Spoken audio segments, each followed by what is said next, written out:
मालवा पठार और मालवा पठार को उत्तर पश्चिम भागे या उत्तर भागे या दक्षिण भागे?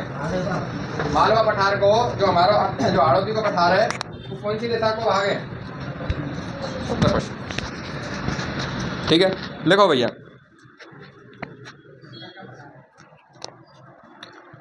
देखो ये जो बेसाल्ट लावा बारो दक्कन को पठार है, यहाँ को निर्माण कल मैंने तुम्हें बताई कि ज्वालामुखी निकली है और ज्वालामुखी निकली का है वो आके निकलते निकलते कहा एक पठार के रूप में बना दी हुई है ना। जब वो ठंडी है गई है तो वो पठार बन गए। ठीक है, अब यहाँ के 3-4 जिले लगे, कोटा है, बूंदी है, बारा है और झालावाड़ है। मुख्यतः जो ये पठार है ये कायते बने हुए हैं बेसाल्ट लावा को है। लावा जो ज्वालामुखी के द्वारा लिख रहे का है। ठीक है, बेसाल्ट लावा ते का को या को भैया निर्माण हो। या को विस्तार लिखो का, या को विस्तार लिखो। पहले विस्तारित जिले कौन कौन से? कोटा, बूंदी, बारा, झालावाड़। दक्कन को पठार या लावा को पठार, कोटा या को विस्तार। विस्तार कौन कौन से जिले में हो? कोटा, बूंदी, बारा, कोटा, बूंदी, बारा, झालावाड़। लिख लियो। या मैं नीचे लाइन लिखो भैया, लिखो।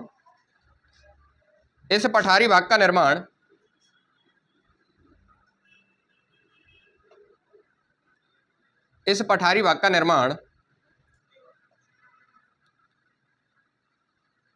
बेसाल्ट, इस पठारी भाग का निर्माण बेसाल्ट लावा, बेसाल्ट लावा, बेसाल्ट लावा ज्वालामुखी से हुआ है। ज्वालामुखी में तो बेसाल्ट लावा जो निकलो का वही जो ज्वालामुखी को आज अवशेष बचे हुए का है वही तो भैया का निर्माण हो। कौन से को? दक्कन के पठार को या लावा के पठार को। ठीक है, कौन कौन से जिले में? कोटा, बूंदी, बारा, झालावाड़ में। या कि औसत ऊंचाई लिखो भाई, औसत ऊंचाई लिखो भैया कि 210 मीटर से 275 मीटर। या कि औसतन ऊंचाई लिखो 210 मीटर से 275 मीटर। ठीक है, लिख लियो। लिखो भैया, लिखो। इस क्षेत्र की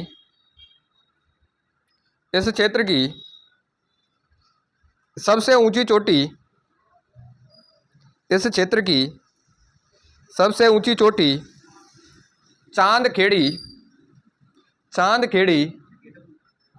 झालावाड़, चांदखेड़ी, झालावाड़। चांदखेड़ी है चोटी का नाम। ठीक है, इस क्षेत्र की सबसे ऊंची चोटी चांदखेड़ी, झालावाड़ में स्थित है। और वह नाम भी कहा चांदखेड़ी चोटी के मत है। ठीक है, या पहाड़ी कह लो। ठीक है भैया, और लिखो भैया, लिखो। इस क्षेत्र में 12 जिले, इस क्षेत्र में की जगह के लिख लीजिए। इस क्षेत्र के 12 जिले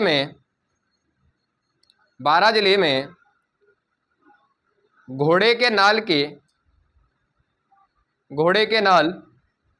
के पुस्तक में लिखियो हॉर्स, इंग्लिश में कहें बात है हॉर्स सूप आकार। इंग्लिश में लिखियो हॉर्स, वैसे हिंदी में लिख लो हॉर्स सूप आकार की पहाड़ियाँ घोड़े के नाल। ठीक है, या घोड़े के पैर है ना, घोड़े को पाम रेखा है, जैसे घोड़े को पाम रहे है ना ऐसी आकृति मिले, जैसे घोड़े को खुर रहे है ना खुर। ठीक है, ऐसी आकृति की पहाड़ियाँ मिले यहाँ। ठीक है, इस क्षेत्र के 12 जिले में, ठीक है 12 जिले में, और 12 जिले को कौन सा जगह है भैया? वो रामगढ़ बारा में। कौन सा? एग्जैक्ट लिख लीजिए। 12 को कौन सा जगह है? रामगढ़ बारा में। एक रामगढ़ जगह 12 की, वहां भैया कैसे हो घोड़े के पैर के समान या हॉर्स सूप आकार की कामिले पहाड़ियां मिले भैया। और या इंपोर्टेंट कर लीजिए भाई। हाँ,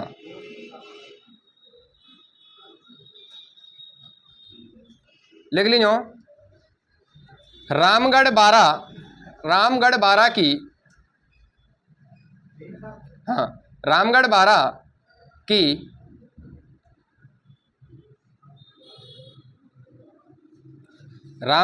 की पहाड़ियों के मध्य उल्का पिंड गिरने से उल्कापिंड गिरने से एक क्रेटर झील का निर्माण हुआ। मतलब एक उल्कापिंड गिरो, वहाँ के कारण यहाँ एक झील को निर्माण हुआ है। क्रेटर झील का, क्रेटर लिख लो या फिर खाली लिख लो, झील का निर्माण हुआ। ठीक है, एकमात्र झील को निर्माण जहाँ उल्कापिंड के गिरने से हुए वो कहाँ हुआ है? रामगढ़ बारां में। इंपोर्टेंट कर लीजिए। जिस कारण लिखियो भैया, जिस कारण इसे विश्व भू विरासत ने क्रेटर झील की मान्यता दी है। विश्व भू विरासत संस्था है अपनी, उसने क्रेटर झील की मान्यता दे रखी है। यार जो ये झील उल्कापिंड से गिरी का है, या क्रेटर झील की मान्यता दे रखी है। कौन ने भैया? विश्व भू विरासत। बस इतना ही। हमें दोनों चीज़ों में से दो चीज़ याद रखनी है। एक तो जो घोड़े के पैर के समान पहाड़ियाँ कहाँ मिलेंगी? रामगढ़ बारां में। और दूसरी साहब ऐसी कौन सी जगह है जहाँ उल्कापिंड के गिरने से झील बनी है? बस ये दो बात याद रखनी है, बाकी कोई शब्द याद नहीं रखना। एक तो उल्कापिंड के गिरने से झील कहाँ बनी है, ठीक है, एकमात्र चलो राजस्थान को जहाँ उल्कापिंड गिरने से जो झील को निर्माण हुआ है वो कहा भैया। और एक चीज और रखियो कि हमारे राजस्थान में ऐसा कौन सा क्षेत्र है जहाँ एक दशक में सर्वाधिक उल्कापिंड गिरे हैं? समथिंग 9-10 उल्कापिंडन की संख्या है गिरने की, तो वो है अपनी जैसलमेर। ठीक है, जैसलमेर के जो मरुस्थल में हाँ संख्या है 9-10 के समथिंग, वहां में 9-10 उल्कापिंड एक ही दशक मतलब 10 साल के अंतराल में गिर गए। ठीक है, पर वहां कोई झील को निर्माण नहीं हुआ। ठीक है, झील को निर्माण कहाँ हुआ है? रामगढ़ बारां में। नोट डाल के लाइन लिख लो, नोट डाल के लिख लो। राजस्थान में एक ही दशक के अंतर्गत सर्वाधिक उल्कापिंड एक ही दशक के अंतर्गत मतलब 10 सालन के भीतर राजस्थान में एक ही दशक के अंतर्गत सर्वाधिक उल्कापिंड जैसलमेर जिले में गिरे हैं या फिर गिरे थे, कुछ भी लिख लीजिए।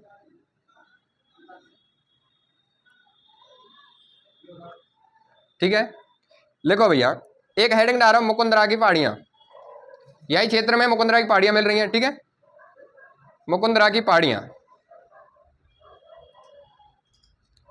पहाड़ियां विस्तार लिखियो कोटा झालावाड़, और कोटा के पीछे लिख लीजिए सर्वाधिक कोटा में पाई जाए। ठीक है, थोड़ी सी बातें कम झालावाड़ में पाई जाए। विस्तार है इनको कोटा और झालावाड़ में।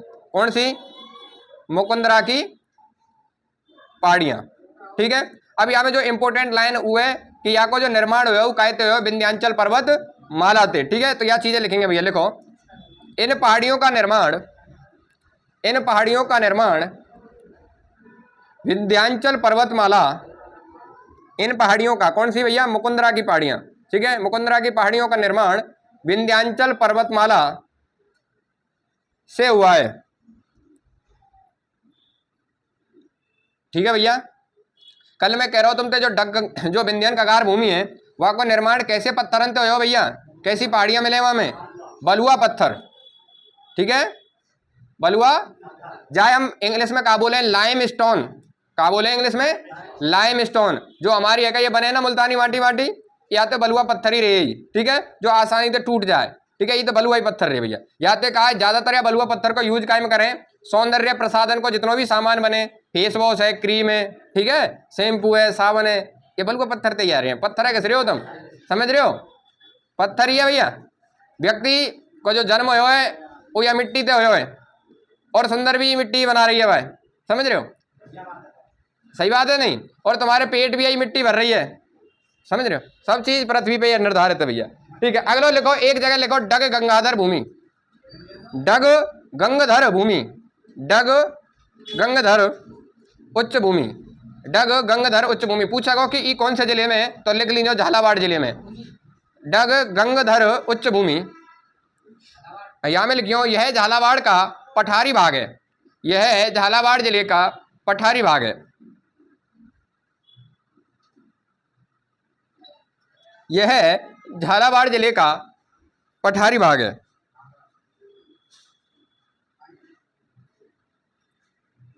ठीक है, एक लिखियो भैया शाहबाद उच्च भूमि। शाहबाद उच्च भूमि, जैसे ई कौन सी लिखी है, डग गंगाधर उच्च भूमि, ई कहाँ है, झालावाड़ जिले को पठारी भाग। ऐसे ही शाहबाद उच्च भूमि, ई कहाँ है, बारां जिले, ये अपने कहाँ है, बारां जिले की पठारी भाग है, शाहबाद उच्च भूमि। ठीक है, अब देखो कुछ जिले लिखो जहां कौन कौन से पत्थर मिले। ठीक है, पहले लिखो लाल पत्थर, लाल बलुआ पत्थर, क्योंकि बलुआ जरूर लगाएंगे क्योंकि बलुआ पत्थर मिले। लाल बलुआ पत्थर लिखियो धौलपुर जिले, जो लाल बलुआ पत्थर मिले ना हमारे, ज्यादा हमारा राष्ट्रपति भवन को निर्माण हुआ है। ठीक है, संसद भवन को निर्माण हुआ है। ठीक है, क्वेश्चन में पीछे लिख भी लीजिए अगर तुम्हें याद रिहा है कि लाल बलुआ पत्थर कौन से जिले में मिले, हमारे धौलपुर में। लाल बलुआ पत्थर कौन से जिले में मिले, धौलपुर में। और यही लाल बलुआ पत्थर थे, कभी एग्जामिनर क्वेश्चन कर ले कि कौन से जिले के पत्थर थे संसद भवन और राष्ट्रपति भवन को निर्माण करे हुए हो, तो कौन सा भैया, धौलपुर जिले मंगाए गए साहब लाल बलुआ पत्थर। अगला लिखो भैया गुलाबी, गुलाबी बलुआ पत्थर, गुलाबी बलुआ पत्थर मिले भैया करौली में, गुलाबी बलुआ पत्थर ई मिले कहाँ, हमारे करौली में। फिर लिखियो सिलेटी बलुआ पत्थर, फिर लिखियो सिलेटी बलुआ पत्थर जो कि मिले हमारे बूंदी में। ठीक है, लाल धौलपुर में मिले, गुलाबी करौली में मिले, सिलेटी बूंदी में मिले, सिलेटी बूंदी में मिले, सिलेटी कलर कोड। ठीक है, अगला लिखियो भैया कातले, कातले या पट्टीदार, कातले या ऑब्लिक लगा के पट्टीदार बलुआ पत्थर जो कि कहाँ मिले भैया, बिजौलिया, बिजौलिया, बिजौलिया कौन सी जगह पे भैया, बिजौलिया भीलवाड़ा में, बिजौलिया भीलवाड़ा। ठीक है, ये है तुम्हारा भैया का पठारी भाग। अब यहां में एक हेडिंग डाल रहा हूं, राजस्थान के, राजस्थान के प्रमुख पठारी भाग, राजस्थान के प्रमुख पठारी, या राजस्थान के प्रमुख पठारी भाग नहीं, राजस्थान के प्रमुख पठार लिख लियो, राजस्थान के प्रमुख पठार। ठीक है, और पहले ही लिखो भैया उड़िया का पठार, हाँ प्रमुख पठार में पहले ही लिखो उड़िया का पठार। और उड़िया को पठार कहाँ है भैया, कोई बताएगो, हाँ सिरोही जिला लिखो पहले, सिरोही।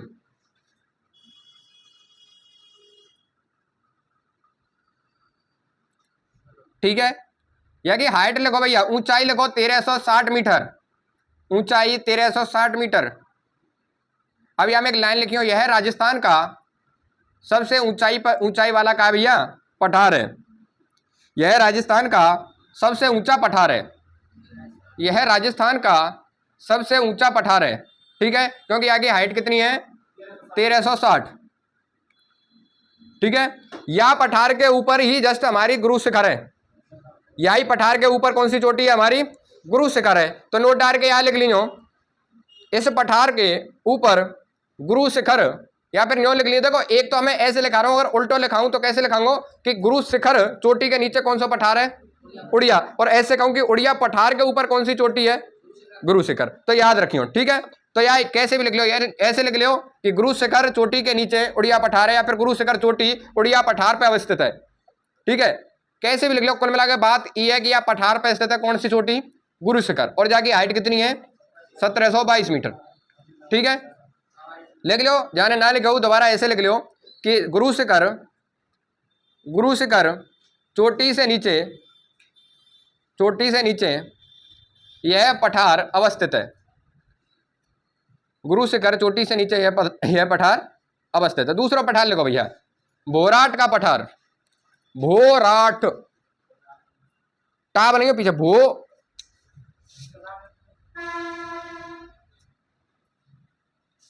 भोराट, भोराट का पठार।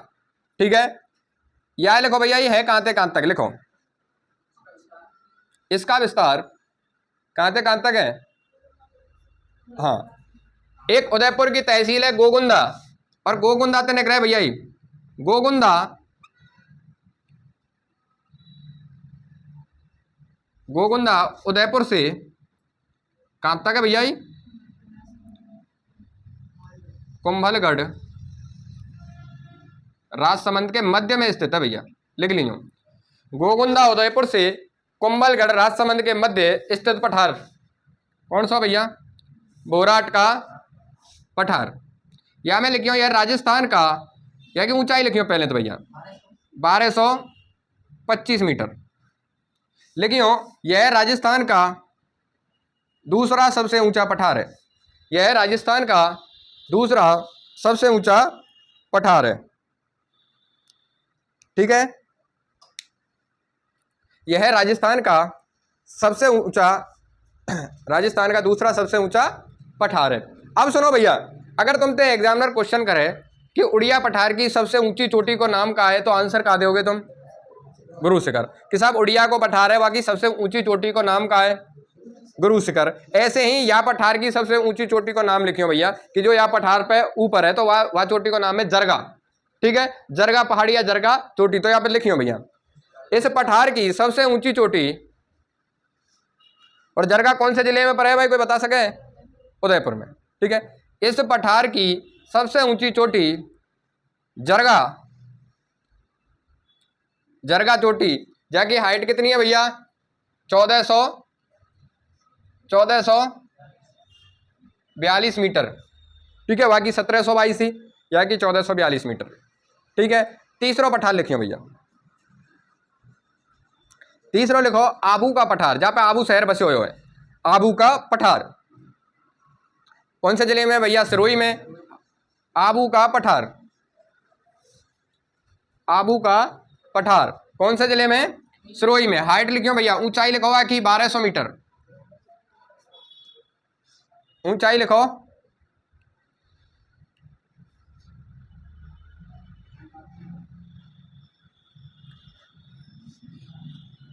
कहाँ भैया, ये सिरोही में ऊंचाई कितनी है कि 1200 मीटर।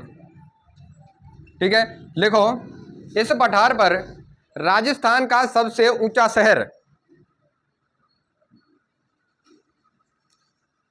शहर माउंट आबू, माउंट आबू। इस पठार पर राजस्थान का सबसे ऊंचा शहर माउंट आबू स्थित है। भाई राजस्थान को दूसरा सबसे ऊंचा शहर कौन सा है, तो वो है प्रतापगढ़।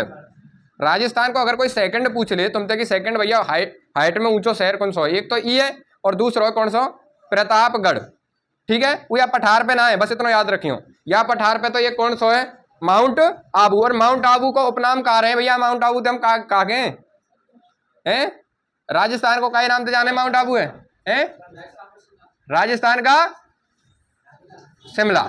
ठीक है, राजस्थान को कश्मीर का तक है, उदयपुर तक है।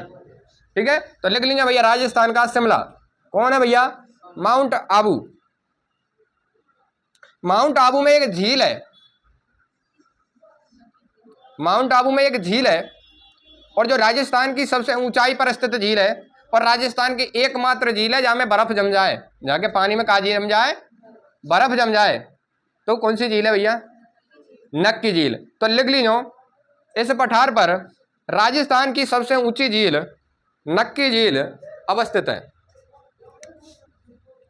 और बर्फ जमने को रीजन क्या है भाई, क्यों बर्फ जम जाए? देखो क्यों जम जाए, वह रीजन है, सुनो भाई, कि जब भी हम जो सतह पे, अब जैसे हम पृथ्वी की सतह पे हैं और सतह पे 165 मीटर ऊपर, सतह पे कितना? 165 मीटर ऊपर जाएंगे। ठीक है, यहाँ पे 165 मीटर जैसे ही ऊपर जाएंगे तो हमारे टेम्परेचर में 1 डिग्री को की कहा जाएगी भैया कमी आ जाएगी। जैसे यहाँ अगर 30 डिग्री है तो जो यहाँ अगर हम 165 मीटर का ये ऊपर ले जाएं तो वहाँ कितनी बैठेगी, कितनी बैठेगी वहाँ? 29 डिग्री। अगर यहाँ 30 है तो ठीक है। अब तुम सोचो कि यहाँ की हाइट कितनी है? 1200। अगर यहाँ 1200 में 165 को भाग दिया जाए तो कितना आ जाएगा भाई? लगा के बताइए जल्दी, कितना आएगा? समथिंग समथिंग, हाँ भाई कितना आएगा? मतलब 7 और 8 डिग्री टेम्परेचर की कही जाएगी वहाँ कमी आ जाएगी। ठीक है, अब सुनो भाई कि सर्दियों में हमारे यहाँ को जो न्यूनतम तापमान रेखा है, सर्दियों में जो सतह को तापमान रही है वो कितना पहुँच जाए भैया? 10 से भी नीचे पहुँच जाए, 8। ठीक है, कहीं कहीं देखने के मिले 6 भी पहुँच जाए जब खूब कड़क की सर्दी पर है। ठीक है, अगर कहीं को तापमान 8 है, हमारे यहाँ डी भरतपुर यहाँ को भी तापमान 8 तक पहुँच जाए, 8-10 तक। ठीक है, अगर 8 यहाँ को है तो उस समय पे यहाँ को तापमान कितना होगा, कितना होगा, 0 होगा। और 0 होगा तो 0 टेम्परेचर पे कहा जाएगा भैया जो जो जल है का कहा जाएगा बर्फ को निर्माण हो जाएगा। तो ये जो ये झील है, या में झील में काय को निर्माण हो जाए, बर्फ बन जाए। ठीक है, तो ये एक राजस्थान की एकमात्र झील जाको पानी सर्दी में बर्फ का रूप धारण कर ले, वो कौन सी है, नक्की झील। ठीक है, ठीक है भैया। और लिखो एक दो पठार और लिखो। एक लिखो मेसा का पठार। अब मुख्य मुख्य तो ये 3 पठार हैं, सबसे ऊंचा ओडिया, फिर भौराट, फिर तीसरा आबू का पठार। अगलो लिखो मेसा का पठार। अगलो लिखो भैया मेसा का पठार। और यहाँ की हाइट, यहाँ की मेसा के पठार लिखो चित्तौड़गढ़, और हाइट लिखी हो 620 मीटर। मेसा का पठार ऊंचाई लिखी हो 620 मीटर। मेसा है चित्तौड़गढ़ में, मेसा का पठार।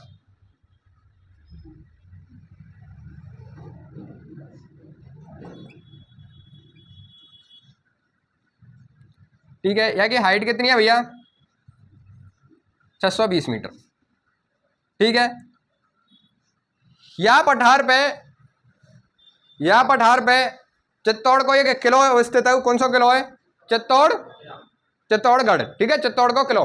वैसे भी एक बात है कि चित्तौड़ के पीछे गढ़ लगाने को मतलब ही कहा, गढ़ को मतलब ही कहा है भैया किला। ठीक है, इस पठार पे चित्तौड़गढ़ अवस्थित है। ठीक है, चित्तौड़गढ़ को किला, उसी बार हम कहते हैं, समझ में नहीं आवेगा क्योंकि हमने चित्तौड़गढ़ ही पूरा कहा जिले के रूप में ले रखे हुए। ठीक है, तो यह पठार पे, अभी पठार बने कैसे कि साहब, 2 है का है, एक नदी है हमारी, कौन सी नदी, बनास नदी है। बनास नदी है, छोड़ दीजिए, बनास नदी की 2 सहायक नदी हैं। एक नदी को नाम है बेड़च नदी, जैको उत्पत्ति कहाँ से हुए, बता, हाँ उदयपुर थे, तो वो उदयपुर में कहाँ से हुए, बेड़च आयड़ के रूप में उदयपुर में जन्मे। और आयड़ कहाँ से हुए बता, देखो 2 नदी रहे, एक बेड़च नदी और एक एमपी से आने वाली गंभीरी नदी। दोनों नदी के मध्य में कोई पठार स्थित है, एक इधर से आ रही है और एक इधर से आ रही है। इन दोनों नदी के बीच में कोई पठार अवस्थित है, वो तो कौन सा है, मेसा का पठार। क्योंकि यह नदी के बगल, यहाँ के बगल में कर काले कर रही है, दोनों नदी निकल जाए, समझ में आई, तो मेसा का पठार। बस अब यहाँ कहाँ लिखना हो तुम्हें, यहाँ पे लिखो भैया, इस पठार पर चित्तौड़गढ़ का किला अवस्थित है, जो कि बेड़च व गंभीरी नदी के संगम पर अवस्थित है। इस पठार पर चित्तौड़गढ़ का किला अवस्थित है, जो कि बेड़च व गंभीरी नदी के संगम पर का है भैया अवस्थित है। गंभीरी नदी के संगम पर, जहां दोनों आपस में मिल रही हैं। देखो बेड़च आ रही है, ठीक है, और वो आ रही है गंभीरी, उनके संगम पे अवस्थित है भैया, दोनों के मध्य में अवस्थित है। ठीक है, फिर वो दोनों काट के निकल जाएंगी यो। ठीक है, आगे जाके वो भीलवाड़ा में बनास नदी में मिल जाए। ठीक है, तो हमेशा याद रखियो कि चित्तौड़गढ़ किलो पूछ लियो जाए कि साहब जो चित्तौड़गढ़ को किलो है वो कौन सी नदी के संगम पे है, तो बेड़च और कौन से पठार पे, मेसा के पठार। मेसा को पठार कौन से जिले में, और एक चित्तौड़गढ़ को और पठार लिखो भैया, लिखो मानदेसरा का पठार। मानदेसरा का पठार, धीराजी का पठार, इन दोनों ने चित्तौड़गढ़ में लिख लियो। कभी आ जाए बस इनको नाम आएगा कि मानदेसरा का पठार किस जिले में अवस्थित है, चित्तौड़गढ़ में। धीराजी का पठार किस जिले में, चित्तौड़गढ़ में।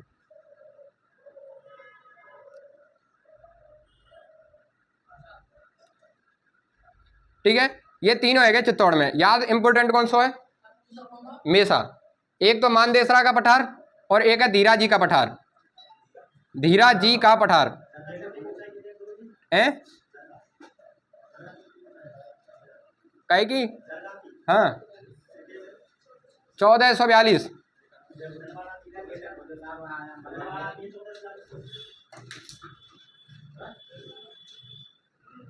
दिलवाड़ा की है, तो 1431 हो गया कि 10 मीटर कम कर लें, 1431 लिख लीजिए भैया। जरगा की हाइट 1431 है, 41 की जगह। ठीक है, अभी वहाँ में लिखाई ना, कौन से पठार में लिखाई है, सेकंड पठार में लिखाई है, भौराट के पठार में। इस पठार की सबसे ऊंची चोटी जरगा, जहाँ की हाइट 1441 की जगह 31 करियो। ठीक है, अगला पठार लिखो भाई, लिखो लसाड़िया का पठार, लसाड़िया का पठार।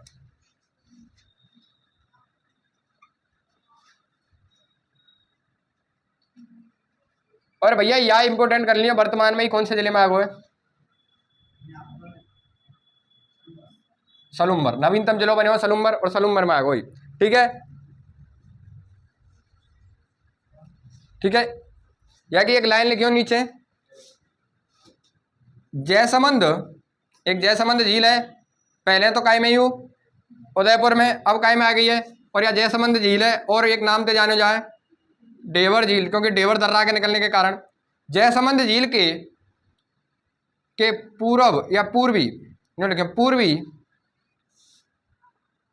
भाग में अवस्थित है,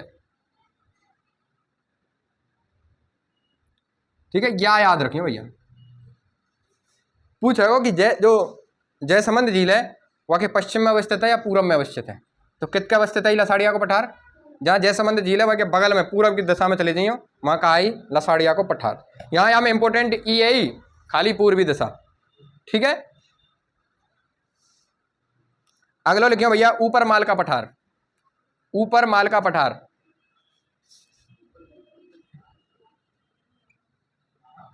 ऊपर माल का पठार। अब देखो मालवा के पठार थे जस्ट ऊपर के उठेंगे, मालवा को पठार कहाँ है, या कोटा बूंदी बारा झालावाड़ की साइड, ठीक है। यह मालवा के पठार थे जस्ट ऊपर के पठार है, हम काय के नाम से जाने, ऊपर माल का पठार के नाम से जाने। अभी कौन से जिले में अवस्थित है, तो यहाँ लिखो भैया, लिखो भैंसरोडगढ़, भैंसरोडगढ़ ये जगह कहाँ है भैया, चित्तौड़ से बिजोलिया भीलवाड़ा के मध्य अवस्थित पठारी भाग काय के नाम से जाने जाए भैया, ऊपर माल का पठार के नाम से जाने जाए। भैंसरोडगढ़ चित्तौड़ से लेके बिजोलिया भीलवाड़ा तक के मध्य को पठारी भाग काय नाम से जाने जाए भैया, ऊपर माल का पठार, ठीक है। एक और लिख लो भैया भोमट को पठार, भोमट को पठार, वो भौराट को पठार हो, और अब लिखो भोमट का पठार,